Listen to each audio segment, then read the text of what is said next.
दोस्तों नमस्कार, जोहार। चलिए जानते हैं झारखंड सूबा की ताज़ा खबरों को, लेकिन उससे पहले अगर आपने अभी तक इस चैनल को सब्सक्राइब नहीं किया तो सब्सक्राइब कर लें, जिससे कि आपको झारखंड सूबा की ताज़ा खबर रोजाना मिलती रहे। सबसे पहली खबर, बोकारो सदर अस्पताल कोरोना को लेकर तैयार, 10 बेड का आइसोलेशन वार्ड तैयार। बोकारो जिला स्वास्थ्य विभाग ने कोरोना के बढ़ते मामले को देखते हुए तैयारियां तेज कर दी है। पड़ोसी जिला धनबाद में 2 कोरोना मरीज मिलने के बाद विभाग अलर्ट मोड में आ चुका है। हालांकि अभी तक जिले में कोई कोरोना मरीज नहीं मिला है। अगली खबर, डुमरी पंचायत सचिव की मौत के बाद हंगामा, परिजनों ने प्रखंड मुख्यालय के सामने दिया धरना, विधायक की मौजूदगी में आरोपियों पर नामजद FIR। गिरिडीह जिले के डुमरी प्रखंड में कार्यरत पंचायत सचिव सुखलाल महतो के रिम्स रांची में इलाज के दौरान मौत हो गई थी। बता दें कि 100 पहुंचते ही परिजन और ग्रामीण आक्रोशित हो उठे और उन्होंने डुमरी प्रखंड मुख्यालय के सामने धरना देना शुरू कर दिया। अगली खबर, बोकारो के जोशी कॉलोनी में प्रदूषण के खिलाफ ग्रामीणों का प्रोटेस्ट, सड़क पर ट्रकों की आवाजाही रोकी, कहा कि बीमारियां बढ़ चुकी है, अब नहीं सहेंगे। बोकारो के हरला थाना क्षेत्र में सेक्टर 9 स्थित जोशी कॉलोनी गेट नंबर 3 पर ग्रामीणों ने सड़क जाम करके विरोध किया। प्रोटेस्टर्स ने कई ट्रकों को रोककर घंटों तक आवाजाही बाधित कर दी। ग्रामीणों का कहना है कि इस मार्ग से प्रतिदिन बड़ी संख्या में स्पॉन्ड डस्ट ले जाने वाले ट्रक गुजरते हैं। ट्रकों से गिरने वाली डस्ट से पूरे इलाके में धूल का गुब्बार छा जाता है और इससे स्थानीय लोगों में दमा, खांसी और त्वचा रोग जैसी बीमारियां बढ़ गई है। विशेष रूप से बच्चे, बुजुर्ग और महिलाएं प्रभावित हो रहे हैं। अगली खबर, राज्य के पलामू जिले में 2 अलग अलग सड़क हादसे, घर के बाहर बैठी महिला की मौत। बता दें कि पलामू में 2 अलग अलग सड़क हादसे में 2 लोगों की मौत हो गई। पहली घटना लेस्लीगंज थाना क्षेत्र के ढेला गांव में हुई। यहां पर 50 वर्षीय फूलपति देवी अपने घर के बाहर बैठी थी। इसी दौरान पांकी की तरफ से आ रही तेज रफ्तार बाइक ने उन्हें टक्कर मार दी। दूसरी घटना हरिहरगंज थाना क्षेत्र में हुई, जहां पर NH 139 पर कौआ खोप BKS इंटर कॉलेज के पास एक बाइक सवार की मौत हो गई। अगली खबर, राज्य के पूर्वी सिंहभूम जिले में चेन स्नैचिंग का मोस्ट वांटेड अपराधी धराया। जमशेदपुर में चांद उर्फ लंगड़ा गिरफ्तार किया गया। सोने, चांदी और आईफोन बरामद किए गए। जमशेदपुर के जुगसलाई पुलिस ने चेन स्नैचिंग और चोरी के मामले में वांछित अपराधी चांद उर्फ लंगड़ा को गिरफ्तार किया है।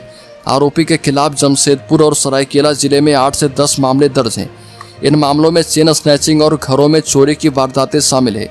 पुलिस ने घटना के 48 घंटे के भीतर आरोपी को गिरफ्तार कर लिया। आरोपी के पास से एक सोने की चेन, कान का झुमका, चांदी, पर्स, आईफोन और टैब बरामद किए गए।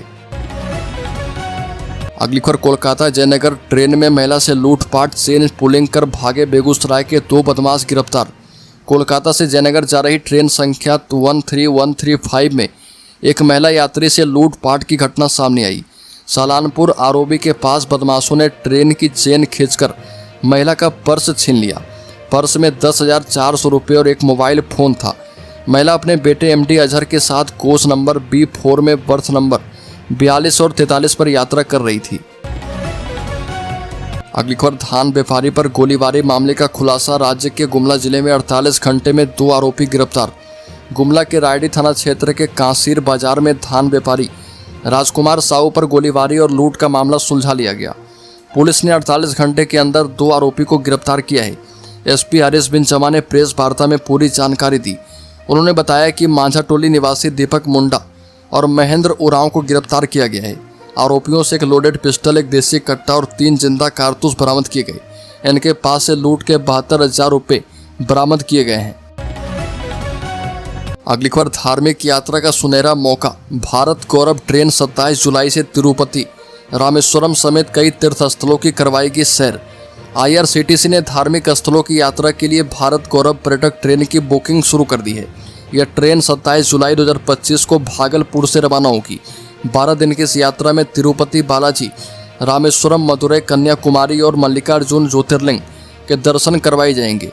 यह विशेष train Jamalpur, Madhupur, Sujata station, Barkakana, Dhanbad, Bokaro Steel City, Muri, Ranchi, Rajganj, Jharsuguda, Nagpur, Bilaspur, Raipur और दुर्ग से होकर गुजरेगी। अगली खबर, बिहार लेकर जाई जा रही शराब की खेप जब्त की गई। तीसरी पुलिस ने टोयोटा कार की जब्त 466 बोतल शराब बरामद। गिरिडीह जिले की तीसरी पुलिस ने शराब तस्करी के खिलाफ बड़ी कार्रवाई की। पुलिस ने गुप्त सूचना के आधार पर चंदौली में एक टोयोटा कार को रोका। कार से 466 शराब की बोतलें बरामद की गई। पुलिस को सूचना मिली थी कि एक सफ़ेद टोयोटा कार में शराब लोडकर बिहार लेकर जाई जा रही है। चंदौली में कार को रोका गया और 2 युवक पुलिस को देखकर भागने लगे, लेकिन पुलिस ने दोनों को पकड़ लिया।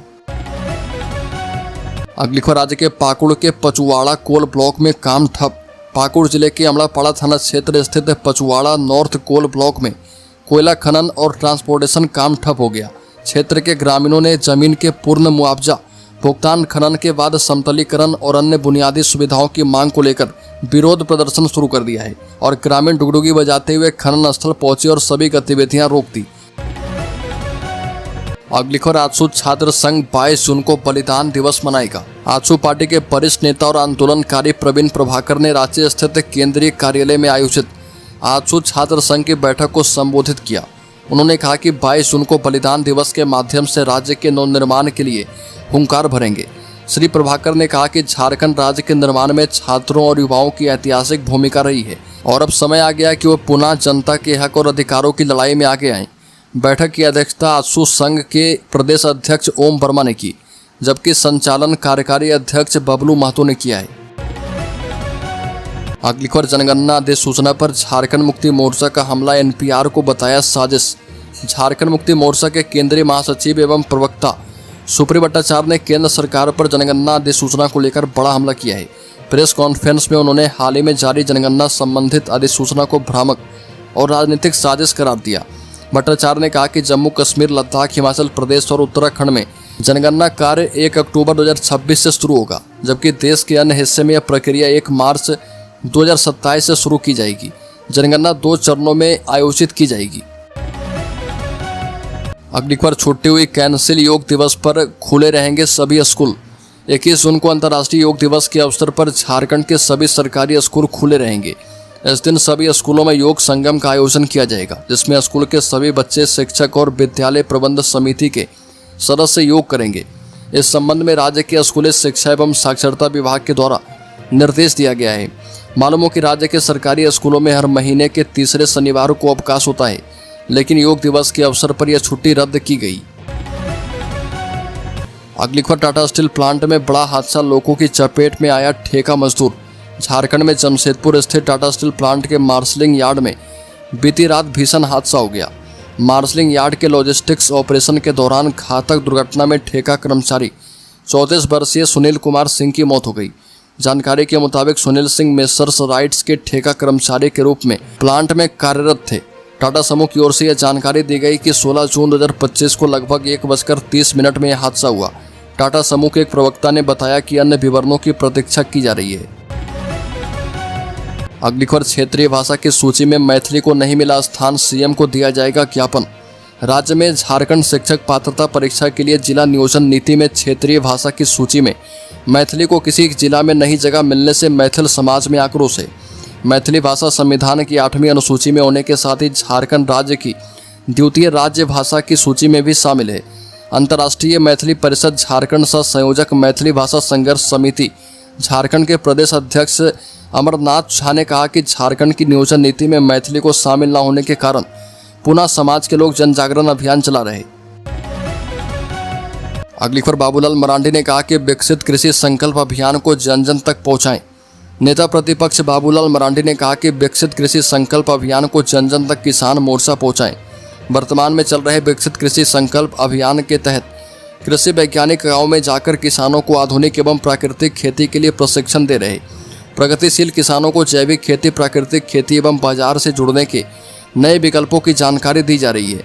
प्रदेश कार्यालय में आयोजित किसान मोर्चा की संगठनात्मक बैठक में ये बोला गया था। अगली खबर स्वास्थ्य मंत्री इरफान अंसारी का जनता दरबार 17 जून को। झारखंड में कांग्रेस पार्टी ने आम लोगों की समस्याओं का समाधान करने के लिए एक नई पहल शुरू की है। स्वास्थ्य मंत्री आज 17 जून को कांग्रेस भवन में जनता दरबार लगाएंगे, जहां आम लोग अपनी समस्याएं लेकर पहुंच सकते हैं। इससे पहले कृषि मंत्री शिल्पी नेहा तिर्की ने 5 जून को जनता दरबार का आयोजन किया था। वित्त मंत्री राधाकृष्ण किशोर और ग्रामीण विकास मंत्री दीपिका पांडे सिंह भी जल्द ही जनता दरबार का आयोजन करेगी। अगली खबर झारखंड के शिक्षकों को राहत, अंतर जिला स्थानांतरण के लिए ऑनलाइन आवेदन की तिथि बढ़ी। झारखंड के शिक्षकों के लिए राहत भरी खबर है। स्कूली शिक्षा एवं साक्षरता विभाग ने अंतर जिला स्थानांतरण के लिए ऑनलाइन आवेदन की तिथि बढ़ा दी है। अब शिक्षक 21 जून तक ऑनलाइन आवेदन कर पाएंगे। इससे पहले अंतिम तिथि 14 जून थी, लेकिन पोर्टल में तकनीकी समस्या आने के कारण विभाग ने ऑनलाइन आवेदन की तिथि बढ़ाई है। इसके अलावा आवेदन के सत्यापन और स्वीकृति देने की समय सीमा भी बढ़ाई गई। अगली खबर, झारखंड में भूमि विवाद निपटारे के लिए नई पहल। अब मंत्री खुद सोशल मीडिया पर शिकायत सुनकर लेंगे संज्ञान। झारखंड सरकार ने भूमि विवादों के समाधान के लिए तकनीक और पारदर्शिता आधारित एक नई पहल की शुरुआत की है। राजस्व एवं भूमि सुधार मंत्री दीपक बिरुआ ने ऐलान किया है कि अब वो सोशल मीडिया प्लेटफॉर्म के जरिए भी भूमि विवाद से जुड़ी शिकायतों को सुनेंगे और इस पर संज्ञान लेंगे। मंत्री दीपक बिरुआ ने एक पोस्ट के जरिए जानकारी दी कि वो भूमि से संबंधित आवेदन और शिकायतें सोशल मीडिया के जरिए भी स्वीकार कर लेंगे। ये भी कहा कि जल्द ही एक नंबर साझा किया जाएगा जिस पर भूमि संबंधित शिकायतें की जा सकती है। अगली खबर, झारखंड के शेयर होल्डर्स इन्वेस्टर्स के लिए भारत को अंडमान में 2 लाख करोड़ लीटर का तेल भंडार मिल गया। पेट्रोलियम मंत्री हरदीप सिंह ने कहा कि इससे भारत की जीडीपी बढ़कर $20 ट्रिलियन हो सकती है। भारत को अंडमान सागर में करीब 2 लाख करोड़ लीटर का क्रूड ऑयल का भंडार मिल सकता है। ये बात केंद्रीय पेट्रोलियम और नेचुरल गैस मंत्री हरदीप सिंह पुरी ने कही।